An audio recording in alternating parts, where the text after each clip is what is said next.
Eto na naman nga tayo, napunta kami dito sa Sydney para lang makakain ng seafood. Ay, hindi pala. Kasi uuwi na si Manay Emily, kailangan busog siya bago siya uuwi ng Pinas. So ayan, pumunta po kami sa Sydney Fish Market. Dumayo talaga kami para lang makakain ng seafood. At ito ang sasakyan namin ay isa po siyang train, pero ang tinatawag po dito sa Australia ay tram. Ayan, sobrang excited na ako dyan kasi makakain na naman ako ng seafood, fresh pa. Habang nagbibideo nga kami dyan, yung katabi namin sinabi na wag daw bibidyoan siya. Ay hindi na alam na ako nga ang binibidyoan ni Manay Emily. Kaloka din dito sa Australia. Kailangan mo talagang magpaalam sa mga taong binibidyohan mo. At hindi ko alam, nandito pala sa harapan yung taong nagrereklamo na binibidyohan daw namin siya. At ito na nga yung papasok na kami dito sa seafood fish market at napakadami pong napunta dito para lang makakain ng mga seafood. At ayan, tingnan nyo, may mga oyster at napakaraming pagkain na seafood. Last time na pumunta kami dyan ay sobrang laki talaga ng in-order ko na crab. Pero ngayon sabi ko, iba naman yung orderin ko at meron dito mga scallop,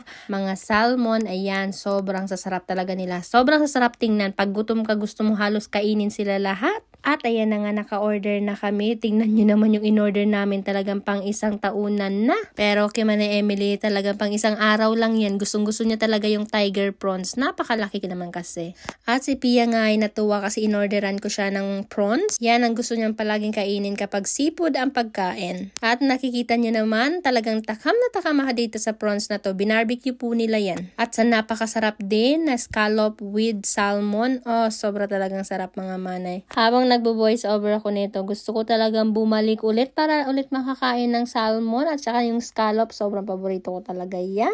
Every time talaga naaalis kami, pupunta kami kung saan talagang pagkain yung inuunan namin. Kasi nga po, hindi magandang gumala kapag gutom. So, kailangan talaga nating kumain. At si Manoy talaga, inuunan niya palagi kung busog kami. So, dyan talaga ako kinikilig sa'yo, Manoy. So, ayan na nga, hindi talaga ako natigil. Lamon lang ako ng lamon. Tapos sasabihin ng asawa ko kinaumagahan, ayan, tapos magsasalita ka na naman ng diet. Wala ka ng diet.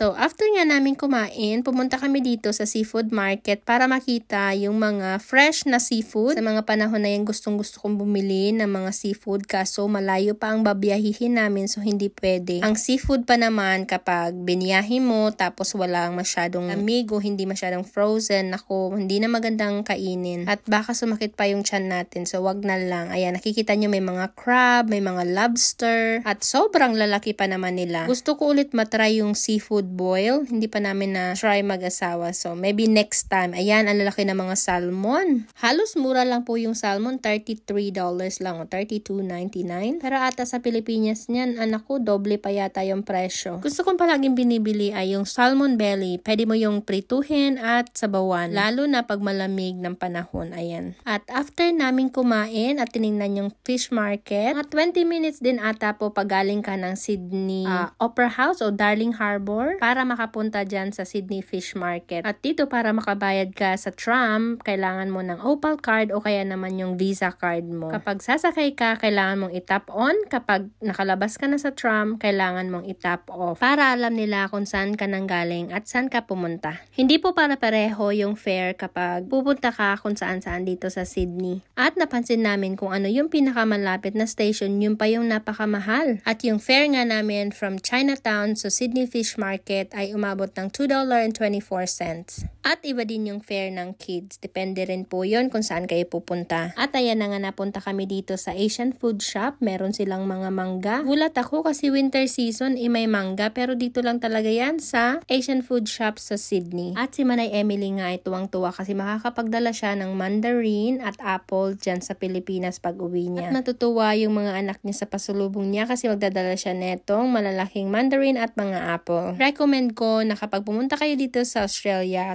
tikim kayo ng Pink Lady apple. Yan po yung paborito kong apple. Crunchy na at matamis pa. At ayan na nga, pumunta na naman kami dito sa tram. Sumakay na naman kami. Dito po walang driver. Nasaan kayong driver? Rigor. Hindi pala driver si Rigor. Sasabihin ko sana, Rigor, asan yung ilayang po? Hindi tuloy kami nakakain ng liempo dyan kasi wala si Rigor. Hindi, biro lang. At matutuwa nga si Manay Emily kung saan kami pupunta. Pupunta lang naman kami sa Opera House. Yun yung number 1 destination. Kapag napunta ka dito sa Sydney, ay kailangan mo po talagang puntahan yung Sydney Opera House. Kahit ilang taon na ako dito, gusto ko po pabalik-balik talaga doon. Ano naman ng Opal card ko? Ano lang, $10, $13. Ngayon, tingnan nyo. Di ako nag-top up niya na, tingnan nyo. Oh, $30 na, hindi ako nag-top up na. Ano nangyayari ngayon? Binibigyan ako ng pera, ha? At nagulat talaga ako, hindi naman ako nag-top up dun sa card ko na yun. Hindi ko naman nilagyan ng pera, pero dumagdag yung pera. So, okay lang yun. Pabor yun sa akin. Bago nga kami pumunta sa Opera House, dumaan muna kami dito sa Queen Victoria Building. Meron po dito mga shopping center like Coach, Kate Spade, Michael Kors, ganun. At hindi ko nga talaga napigilan bumili ng pabango. Hindi po kasi talaga ako makaalis kapag walang pabango. Malalaman mong may sakit ako kapag hindi mo naaamoy ang pabango sa akin. At ayun na nga, nandito na si Manay Emily sa Sydney Harbour Bridge at sa Opera House. Hindi po talaga nakakasawang tingnan yung view dito sa Opera House. Napakaganda talaga at napakadami din mga tao dito napunta. Kapag isa kang tourist dito sa Australia, kailangan mo talaga itong puntahan. At hindi ko alam kung ano nangyayari kay Manay Emily, pero may nakita po kaming vlogger na namimigay ng pera. Sabi ko kay Manay Emily, sige go, pumunta ka, kailangan mo magkapera. Pero parang pang content lang, tinago agad yung pera. Hindi ko na binidyohan kasi alam mo naman, di ba, kailangan nang mag-authorize para mabidyohan sila. So ayan, nandito ako, nagto-tour guide man. Pero talagang hindi ako tour guide.